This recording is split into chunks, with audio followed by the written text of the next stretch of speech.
दोस्तों कैसे हैं आप लोग। मैं अभी सो के उठा हूँ और नहाने के लिए जा रहा हूँ। अभी हम रूम से जा रहे हैं ड्यूटी पर। देखिए मेरा फाइनल लुक।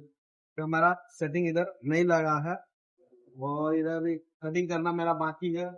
वो वाला हाथ है, चिली चिकन के लिए कटिंग करना बाकी है। अभी राइस का पानी हो चुका है। देखिए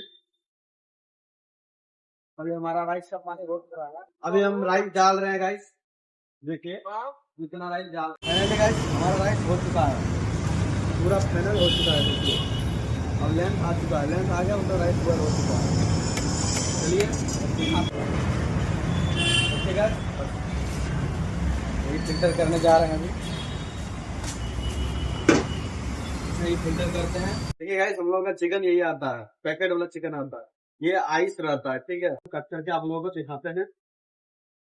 हम लोग का होटल में यही चिकन आता है, इसको हम पूरा आइस रहता है। देखिए गाइस पूरा